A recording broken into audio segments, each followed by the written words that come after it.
মুভির শুরুতে আমরা একজনকে দেখতে পাই যার নাম ড্যানিয়েল। তার সাথে সাথে আমরা ড্যানিয়েলের মা এবং তার আঙ্কেলকেও দেখতে পাই। আসলে ড্যানিয়েলের বাবা মারা যাওয়ার পর তার আঙ্কেলই তাদেরকে দেখাশোনা করত। কিন্তু ড্যানিয়েলের মায়ের একটা ইচ্ছা ছিল যে তারা তাদের বাড়ির উঠানে বসে থেকে চার্চের দৃশ্য দেখবে। তারা যেহেতু খ্রিস্টান ধর্মের অনুসারী, তাই তাদের এইরকম একটা ইচ্ছা ছিল বাড়িতে বসে থেকে চার্চের দৃশ্য দেখা। তো ড্যানিয়েলের বাবা মারা যাওয়ার আগে তাদের জন্য এই ব্যবস্থাটা করে গেলেও সম্প্রতি একটা সমস্যা তৈরি হয়েছে। সেটা হলো তাদের বাড়ির সামনে তাদের পুরো উঠান জুড়ে একটি লম্বা ব্যানার টাঙানো হয়, যেটা কিনা ব্লু হুইল নামের একটি পারফিউম কোম্পানির ব্যানার ছিল। আর এটা এতটাই বড় ছিল যে তাদের বাড়ির উঠান থেকে একদমই সেই চার্চের দৃশ্য দেখা যেত না। এখন কথা হলো, এই ব্যানার ওঠানোর জন্য ড্যানিয়েল সেই কোম্পানিকেই কিনে নেয়, আর সেটাও সেই কোম্পানির পারফিউম চুরি করে। এখন একজন দরিদ্র ঘরের ছেলে কিভাবে এটা সম্ভব করেছিল তা জানবো আজকের মুভিতে। তো যারা আমাদের ভিডিওগুলো দেখতে পছন্দ করো তারা অবশ্যই চ্যানেলটি সাবস্ক্রাইব করে আমাদের পাশে থেকো। বলছিলাম ব্লু হুইল কোম্পানির কথা। এটা এমন একটা কোম্পানি যেখানে দামি দামি পারফিউম বিক্রি হতো।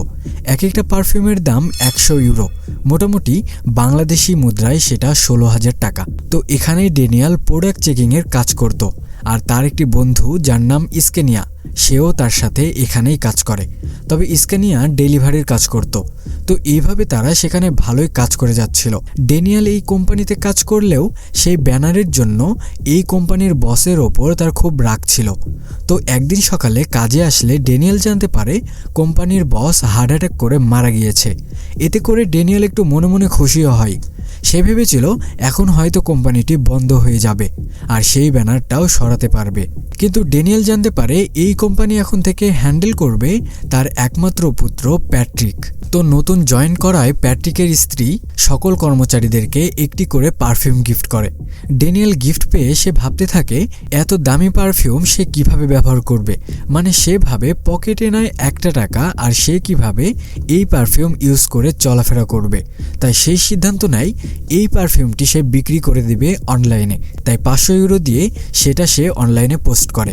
কিছুক্ষণ পর সেই পারফিউমটি কেনার জন্য তার ফোনে ক্রমাগত মেসেজ আসতে থাকে। এটা দেখে সে বুঝে যায় এইটা কোনো সাধারণ পারফিউম নয়।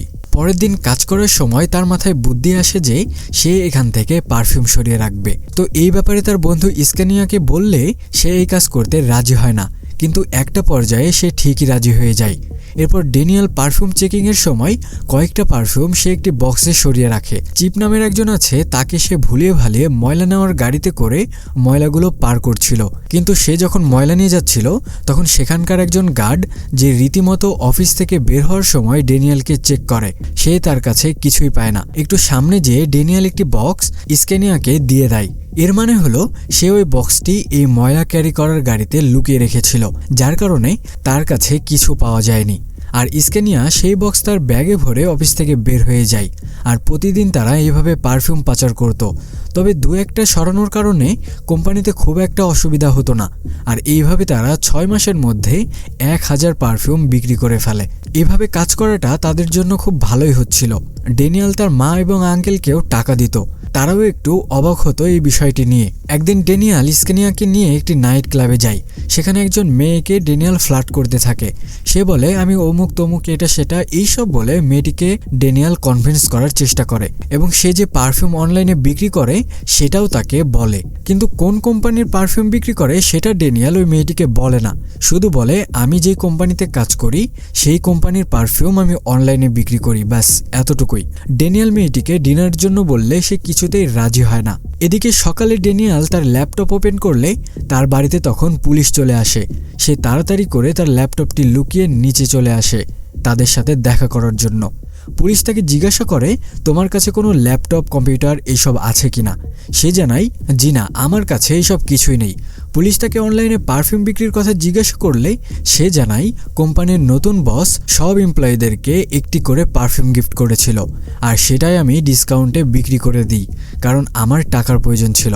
আর আমার কথা শুনে আমার কিছু বন্ধুরাও আমাকে দিয়ে তাদের পারফিউমগুলো বিক্রি করে দিয়েছে। পুলিশ তাকে জানায় এই পারফিউম অনলাইনে বিক্রি করা একদমই নিষিদ্ধ, যা কোম্পানির পক্ষ থেকে করা হয়েছে। তো ড্যানিয়েল না জানার কারণে পুলিশ তাকে এবারের মতো ছেড়ে দেয়। এরপর সে যখন তার কোম্পানিতে আসে তখন সে নাইট ক্লাবের সেই মেয়েটিকে দেখতে পায়, যে কিনা এই কোম্পানিতে নতুন জয়েন করেছে। ড্যানিয়েল তখন বুঝে যায় সেদিন যে কথাগুলো তাকে বলেছিল সেগুলো তার বলা উচিত হয়নি। তাই সে ওই মেয়েটির রুমে যায় আর তাকে বলে, আমি আসলে সেদিন বেশি মদ্যপান করে ফেলেছিলাম আর এই কারণেই কি সব বলেছি আপনাকে, আর সেটার জন্য আমি সরি। মেয়েটি তার এই জালিয়াতির ব্যাপারটা তখনও শিওর না, এই কারণে বিষয়টি বেশি একটা পাত্তা দেয় না। এরপর একদিন ড্যানিয়েল তার মায়ের সাথে বাজারে সবজি কিনতে যায়। সেখানে এক জায়গায় ড্যানিয়েল দেখতে পায় ফুটপাতে কিছু লোকাল দোকানদার তারা চশমা, ঘড়ি, ফোন, আইপ্যাড ইত্যাদি ইত্যাদি বিক্রি করছে একদম কম দামে। এই কারণে সেখানে বেচা বিক্রিও ছিল সেই রকমের। ড্যানিয়েলও এরকম দোকানের কথাই চিন্তা করছিল। বেশ কিছুক্ষণ সেখানে থাকার পর সে দেখতে পায় এই দোকানদারগুলো কোথায় থেকে তাদের মালগুলো নিয়ে আসছিল। তাই ড্যানিয়েল তাদের গাড়ির সামনে গেলেই তারা তাকে মারতে থাকে। তখন ড্যানিয়েল তাদেরকে বলে, আমিও তোমাদেরই লোক।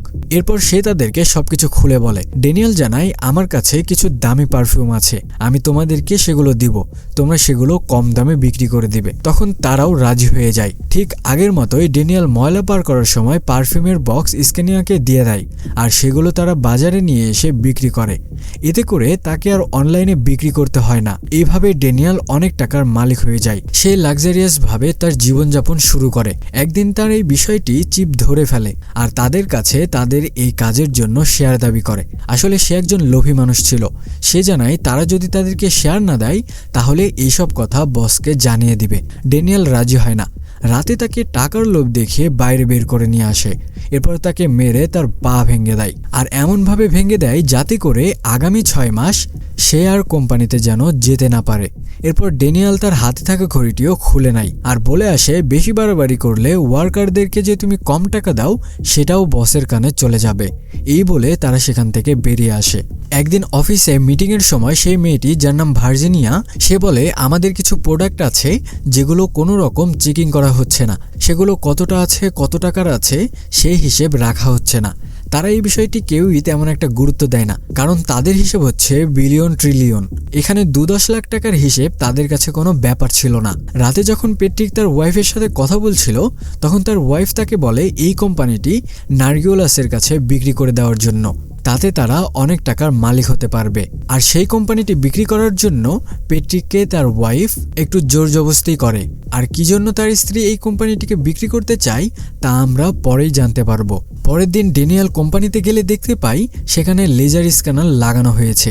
এখন এই স্ক্যানারের কারণে ড্যানিয়েল যে এতদিন এখান থেকে পারফিউম সরিয়ে রাখতো তা আর সম্ভব হবে না। প্রতিটা বক্স এইভাবে স্ক্যান করা হবে। এইটা দেখে তো ড্যানিয়েল খুবই চিন্তায় পড়ে যায়। এরই মধ্যে ম্যানেজার ড্যানিয়েলকে বলে, ভার্জিনিয়া এখন থেকে এখানে আর কাজ করবে না আর তার জায়গায় তোমাকে নিয়োগ করা হয়েছে। এখানে ড্যানিয়েল প্রমোশন পেয়ে খুশি হওয়ার পরিবর্তে চিন্তায় পড়ে যায়, কারণ এতদিন যে সে প্রোডাক্ট চেকিং করত এখন আর সেটা সম্ভব না, আর এখন থেকে কোনো প্রোডাক্ট সে সরাতেও পারবে না। অন্যদিকে প্যাট্রিক এবং ভার্জিনিয়া তারা দুজনের সাথে কথা বলছিল। প্যাট্রিক ভার্জিনিয়াকে এখানে ম্যানেজারের পোস্টে জয়েন দেওয়ার কথা বলে তাকে ডেপুটি হিসাবে রেখেছিল, যা ভার্জিনিয়া মেনে নেয় না, আর এই কারণেই সে এই কোম্পানি থেকে চলে যায়। এদিকে রাতে ভার্জিনিয়া এবং ড্যানিয়েল দেখা করে। ভার্জিনিয়া ড্যানিয়েলকে তার সাথে ঘটা প্রতারণার কথা বলে। ড্যানিয়েলও বিষয়টি বুঝতে পারে। তখন ড্যানিয়েল তাকে তার সাথে কাজ করার পরামর্শ দেয়, মানে ওই যে প্রোডাক্ট সরানোর কাজ। ভার্জিনিয়াও ড্যানিয়েলের প্রস্তাবে রাজি হয়ে যায়, কারণ পেট্রিকের ওপর সে প্রতিশোধ নিতে চায়। এর মধ্যে ড্যানিয়েল এবং ভার্জিনিয়া তারা দুজনের খুব কাছাকাছি চলে যায় এবং একে অপরকে পছন্দ করতে শুরু করে। এরপর ভার্জিনিয়া জানায় কোম্পানিতে যে স্ক্যানার লাগানো আছে সেটা 1.5% ডিকোড করতে পারে না, অর্থাৎ 1.5% পারফিউম যদি প্রতিটা বক্স থেকে কম হয় তাহলে সেই স্ক্যানারে কোনো সমস্যা দেখা যাবে না। এটা শুনে ড্যানিয়েল বুদ্ধি খাটায়, তবে তাদের দলে আরও বেশ কয়েকজন লোক লাগবে যা তাদের বর্তমানে ছিল না। ড্যানিয়েল, ভার্জিনিয়া, স্কেনিয়া ছাড়াও তারা আরও 10 জনকে তাদের দলে নিয়ে নেয়। এখানে মিখাইল নামের একজন, সে 2টি বক্সের মাঝখানে A4 সাইজের কাগজ দিয়ে 1.5% পূরণ করে দিচ্ছিল। এটার ফলে পারফিউম সরিয়ে নিলেও স্ক্যানারে কোনো এরর দেখায় না। এইভাবে তারা সবাই মিলে অনেক টাকা কামাতে শুরু করে। এদিকে ড্যানিয়েল এবং ভার্জিনিয়ার ঘনিষ্ঠতাও বাড়তে থাকে। ড্যানিয়েল প্রতি শুক্রবার তার দলের সবাইকে তাদের ভাগের টাকা দিয়ে দেয় এবং প্রতি শুক্রবার তারা একটি পার্টি করে। তারা এইভাবে টাকা আয় করাতে এতটাই মগ্ন হয়ে গিয়েছিল যে কখন তাদেরকে এটা থেকে থামতে হবে সেটাই তারা ভুলে গিয়েছিল। তারা শুধু এখন টাকাই চায়। টাকা পেয়ে কেউই এই কাজ থেকে বিরত থাকে না। ড্যানিয়েল একজনের সাথে দেখা করে। সেই লোক ড্যানিয়েলের থেকে সেই প্রোডাক্টগুলো কিনে নিতে চায় এবং সেগুলো বিক্রি করতে চায়। এই কারণে তাদের প্রোডাক্টের চাহিদাও বেড়ে যায়। এদিকে রাতে প্যাট্রিককে খুব চিন্তায় থাকতে দেখা যায়। তার ওয়াইফ তাকে এই ব্যাপারে জিজ্ঞাসা করলে সে জানায় নার্গিউলাসের সাথে মিটিং শেষ করে যখন সে বাড়িতে ফিরছিল তখন সে ওয়্যার হাউস থেকে কিছু আওয়াজ শুনতে পায়। সে সেখানে গিয়ে দেখতে পায় ওপরের একটি অংশ ভেঙে গিয়েছে আর সেখান থেকে পানি পড়ছিল। প্যাট্রিক সেখানে কিছু খালি বক্স দেখতে পায়। এর মানে হলো ওয়্যার হাউস থেকে অনেকগুলো প্রোডাক্ট চুরি হয়ে গিয়েছে। এটা শুনে তার ওয়াইফ পুলিশকে ইনফর্ম করতে বলে, কিন্তু প্যাট্রিক বলে আমি নার্গিউলাসের সাথে প্রিলিমিনারি ডিলটি সাইন করে ফেলেছি। এখন যদি এটা জানাজানি হয় তাহলে সেও এই প্রোডাক্ট মিসিং এর ব্যাপারে জেনে যাবে। কিন্তু এখানে আমাদেরকে একটি টুইস্ট দেখানো হয়, আর সেটা হলো প্যাট্রিকের স্ত্রীর সাথে নার্গিউলাসের অবৈধ সম্পর্ক ছিল, যেটা প্যাট্রিক জানতো না। আর তার স্ত্রী মূলত প্যাট্রিককে বাধ্য করেছে তার কাছে এই কোম্পানিটি বিক্রি করার জন্য। আর এই প্রোডাক্ট মিসিং এর ব্যাপারটি তার স্ত্রী নার্গিউলাসকে বলে দেয়। তখন সে আবার এঙ্গি নামের একজন জেল ফেরত আসামিকে সেই কোম্পানিতে চাকরি দেয়, যাতে করে এই প্রোডাক্ট মিসিং হওয়ার ব্যাপারে জানতে পারে। নার্গিউলাস এঙ্গিকে বলে সেই কোম্পানির জো নামের একজন সাধারণ কর্মচারী দামি গাড়িতে চলাফেরা করে, যেটা একটু অস্বাভাবিক। আর এই জো মূলত ড্যানিয়েলের হয়ে কাজ করে। তখন এঙ্গি সেই জোকে ফলো করতে থাকে। জো একজন মেয়েকে ভালোবাসতো, আর ওই মেয়েটি আবার বাউন্সার নামের একজনের সাথে রিলেশনে ছিল, অর্থাৎ মেয়েটি এই দুইজনের সাথেই চিট করছিল। এই খবরটি এঙ্গি আবার সেই বাউন্সারকে জানিয়ে দেয় এবং মেয়েটি আর জোকে তারা হাতে নাতে ধরে ফেলে।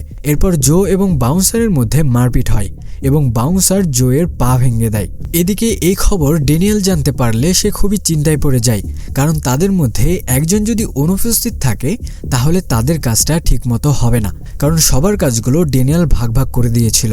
এইসব কিছু এঙ্গি পেছন থেকে শুনছিল।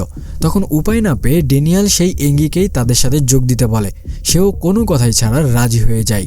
এদিকে ড্যানিয়েল যখন বাকি মেম্বারদের সাথে কথা বলে তখন তারা কেউই এই জেল ফেরত আসামির সাথে কাজ করতে রাজি ছিল না, কিন্তু ড্যানিয়েলের কথায় সবাই কনভিন্স হয়ে যায়।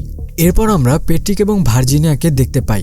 প্যাট্রিক তাকে জানায় স্টক থেকে অনেক প্রোডাক্ট চুরি হয়ে গিয়েছে, তুমি এই ব্যাপারে জানো কিনা? তখন ভার্জিনিয়া জানায় এটা অসম্ভব, কারণ আমাদের সিকিউরিটি হলো হাই লেভেলের, এখান থেকে চুরি হওয়া অসম্ভব।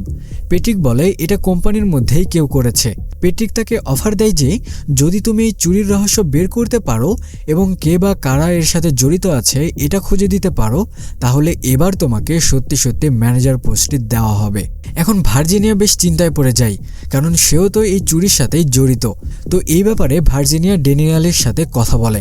সে জানায় এখন এসব বন্ধ করা উচিত, কারণ চুরি যে হচ্ছে সেটা প্যাট্রিক জেনে গিয়েছে।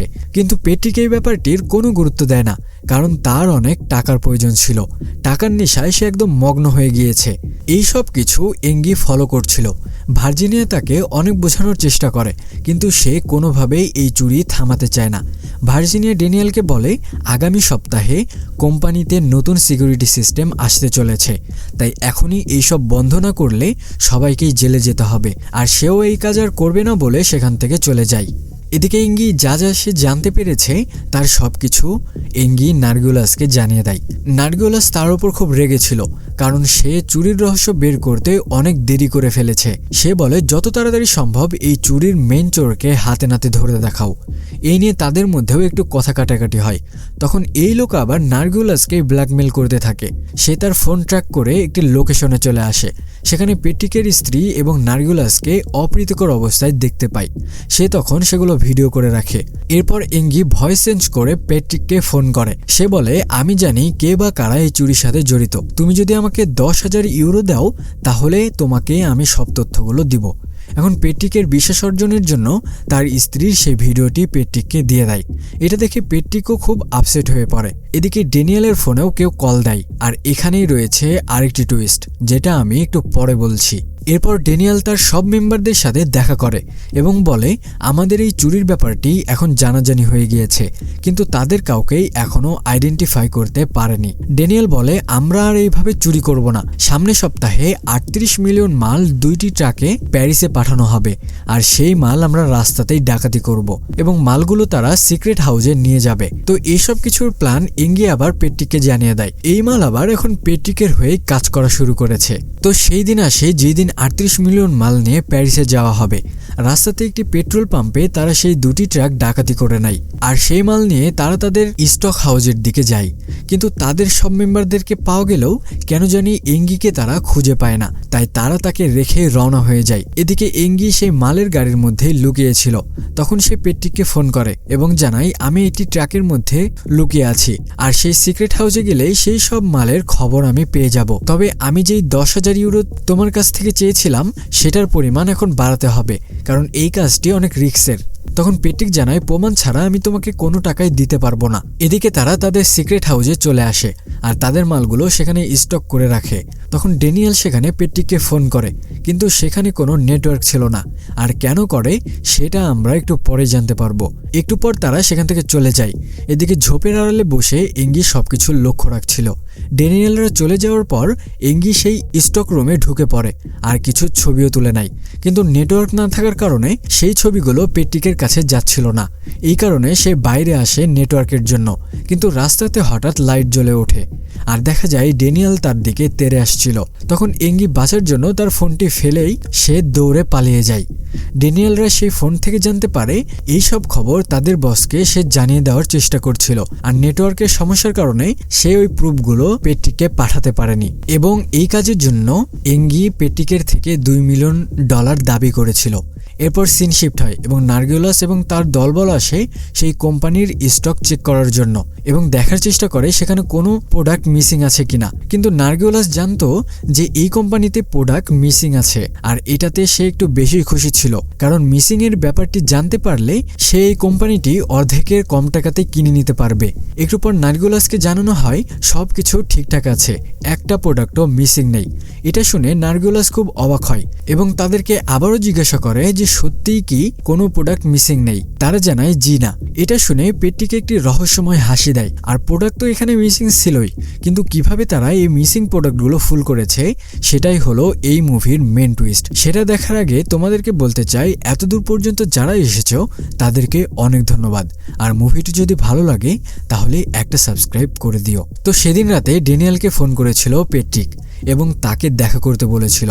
পেট্রিক ড্যানিয়েলকে জানাই ছোটবেলায় আমরা একই স্কুলে পড়তাম, আর আমি তোমাকে প্রথম যেদিন দেখি সেদিনই তোমাকে চিনতে পেরেছি। অর্থাৎ এখানে ড্যানিয়েল এবং পেট্রিক দুজন দুজনকে আগে থেকে চিনত। তো পেট্রিক বলে আমি তোমাদের এই চুরির বিষয়টি সবই জানি, তুমি আমার প্রোডাক্টগুলো কোথায় লুকিয়ে রেখেছো আমাকে তা ফিরিয়ে দাও। ড্যানিয়েল জানাই সেগুলো আর সম্ভব না, কারণ সেগুলো আমি বিক্রি করে দিয়েছি। পেট্রিক তখন বলে যেহেতু কোম্পানিটা এখন বর্তমানে আমার না, তাই সেই প্রোডাক্টগুলো নিয়ে আমার কোনো আক্ষেপ নেই, কিন্তু আমি আমার স্ত্রী এবং নার্গিওলাসকে শিক্ষা দিতে চাই, কারণ তারা দুজনই আমার সাথে চিট করেছে। আর ডাকাতি করার প্ল্যানটা ছিল পেট্রিকের নিজের। তবে কোম্পানির স্টকে তারা সবগুলো পারফিউমের বোতলে পানি ভরে রেখেছিল, যাতে করে স্টকে কোনো মিসিং রিপোর্ট না দেখায়। আর এঙ্গি তাদের গাড়ির মধ্যে ছিল সেটাও পেট্রিক ড্যানিয়েলকে জানিয়ে দেয়। অর্থাৎ ডাকাতির এই পুরো প্ল্যান ছিল পেট্রিকের, যা পেট্রিক ড্যানিয়েলকে আগে থেকেই জানিয়ে দিয়েছিল। এদিকে কোম্পানিতে এই জালিয়াতির কথা শুনে নার্গিওলাস একদম হার্ট অ্যাটাক করার অবস্থায় চলে যায়, কারণ পুরোটাই তার লস। এদিকে এঙ্গিকে ড্যানিয়েল খুঁজে না পেলেও তার আঙ্কেল তাকে খুঁজে পায় আর তাকে মেরে ফেলে। পেট্রিক ড্যানিয়েলকে বলে এরপর তুমি কি করবে। ড্যানিয়েল জানায় যেহেতু নার্গিওলাসের এখন অবস্থা খারাপ, তাই সেই কোম্পানি তার থেকে আমি কিনে নিব, আর আমার সিক্রেট স্টক থেকে মালগুলো নিয়ে এসে সেগুলোই পুনরায় বিক্রি করব। এরপর দেখা যায় ড্যানিয়েল সেই কোম্পানি কিনে নেয় এবং স্কেনিয়া একটি হাতিকল নিয়ে এসে সেই ব্যানারটি ভেঙে ফেলে। আর সেখানে তাদের ফ্যামিলির সবাই ছিল, তারাও খুব খুশি ছিল। আর এই সিন দিয়ে মুভিটি শেষ হয়। তো কেমন লাগলো মুভিটির গল্প তা অবশ্যই কমেন্টস করে জানাও, আর ভালো লাগলে আমাদের চ্যানেলটি সাবস্ক্রাইব করে আমাদের পাশে থেকো।